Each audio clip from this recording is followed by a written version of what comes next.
Bangladesh cricket ভক্তদের জন্য আসতে যাচ্ছে এবার দারুণ এক সুখবর। 12 কোটি টাকার এক বিশেষ টুর্নামেন্ট খেলতে যাবে শান্ত মুশফিকরা, যেখানে থাকবে পাকিস্তান, অস্ট্রেলিয়া কিংবা ইংল্যান্ডের মতো দেশেরও প্রতিনিধি দল। দুনিয়ার শীর্ষ সব ফ্র্যাঞ্চাইজিকে নিয়ে হবে বিশ্বকাপ, যার দিনক্ষণ প্রকাশ করলো আয়োজকরা। শান্ত মুশফিকদের খেলতে যাওয়া সেই টুর্নামেন্টের সূচি এবং খুঁটিনাটি সবকিছু এক করে জানবো রিপোর্ট।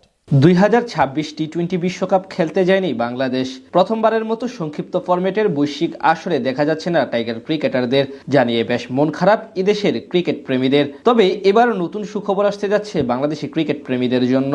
12 কোটি টাকার প্রাইজ মানির এক টুর্নামেন্ট খেলতে যাবে নাজমুল হোসেন শান্ত, মুশফিকুর রহিম ও তানজিদ তামিমের মতো ক্রিকেটাররা, যেখানে সুযোগ থাকবে বিশ্বের সব সেরা সেরা ফ্র্যাঞ্চাইজিগুলোকে হারিয়ে শিরোপা জেতার। যেখানে বাংলাদেশ বাদে পিএসএল এর আগামী আসরের চ্যাম্পিয়ন, বিগ ব্যাশের চ্যাম্পিয়ন এবং ইংল্যান্ডের টি-20 ব্লাস্ট থেকেও আসবে একটি করে দল।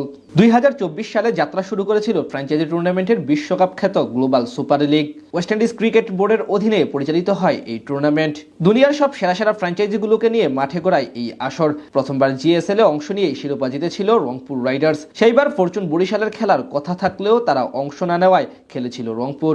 অস্ট্রেলিয়ার ক্লাব ভিক্টোরিয়াকে হারিয়ে জয় উৎসব করেছিল নুরুল হাসান সোহান, শেখ মাহাদি, সৌম্য সরকাররা। পরের আসরে চ্যাম্পিয়ন হিসেবে খেলার আমন্ত্রণ পায় রংপুর। সেই আসরে ফাইনালে খেলেছিল রংপুর রাইডার্স। তবে গায়ানা অ্যামাজন ওয়ারিয়র্সের কাছে হেরে তাদের যাত্রা থেমে যায় রানার্স আপ হয়েই। তবুও টানা 2 আসরে ফাইনাল খেলা রংপুরের জন্য বড় অর্জন হিসেবেই দেখা যাচ্ছে। সেই ধারাবাহিকতায় আরও একবার বঙ্গপারে আসতে পারে সেই সোনালী ট্রফি। এবার বাংলাদেশ থেকে অংশ নেওয়ার কথা রাজশাহী ওয়ারিয়র্সের। 2026 বিপিএল এ ফাইনালে চট্টগ্রাম রয়্যালসকে হারিয়ে শিরোপা ঘরে তুলেছিল নাবিল গ্রুপের ফ্র্যাঞ্চাইজিটি, যার কারণে তাদের আমন্ত্রণ জানাতে পারে জিএসএল কর্তৃপক্ষ। এদিকে দলটি থেকেও টুর্নামেন্টে অংশ নেওয়ার ব্যাপারে ইতিবাচক বার্তা দেওয়া হয়েছে। বেশ শক্তিশালী স্কোয়াড নিয়ে অংশ নিবে তারা। এবার বিপিএল এ তাদের স্কোয়াডে ছিল নাজমুল হোসেন শান্ত, তানজিদ তামিম, মুশফিকুর রহিমের মতো পরীক্ষিত জাতীয় দলের ক্রিকেটাররা। এছাড়া রিপন মন্ডল, আব্দুল গাফফার সাকলাইন ও মেহরুব হোসেনের মতো উঠতি তারকারাও ছিলেন স্কোয়াডে।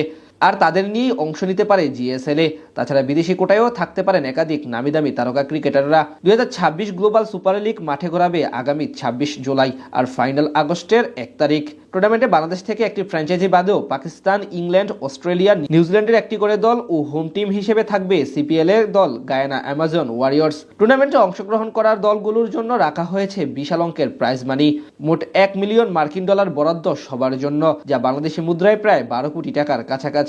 সেখান থেকে যারা শিরোপা জিতবে তাদের দেওয়া হবে $5 লাখ বা প্রায় 6 কোটি টাকা, আর রানার্স আপ হওয়ার দল পাবে তার অর্ধেক। এবার টুর্নামেন্টে শিরোপা জয়ের স্বপ্ন নিয়ে যাবে রাজশাহী ওয়ারিয়র্স। এর আগে রংপুর যেমন নিজেদের প্রথম আসরে ট্রফি জিতে সবাইকে চমকে দেয়, তেমনি নাজমুল হোসেন শান্তরাও এমন কিছুই করতে চাইবে।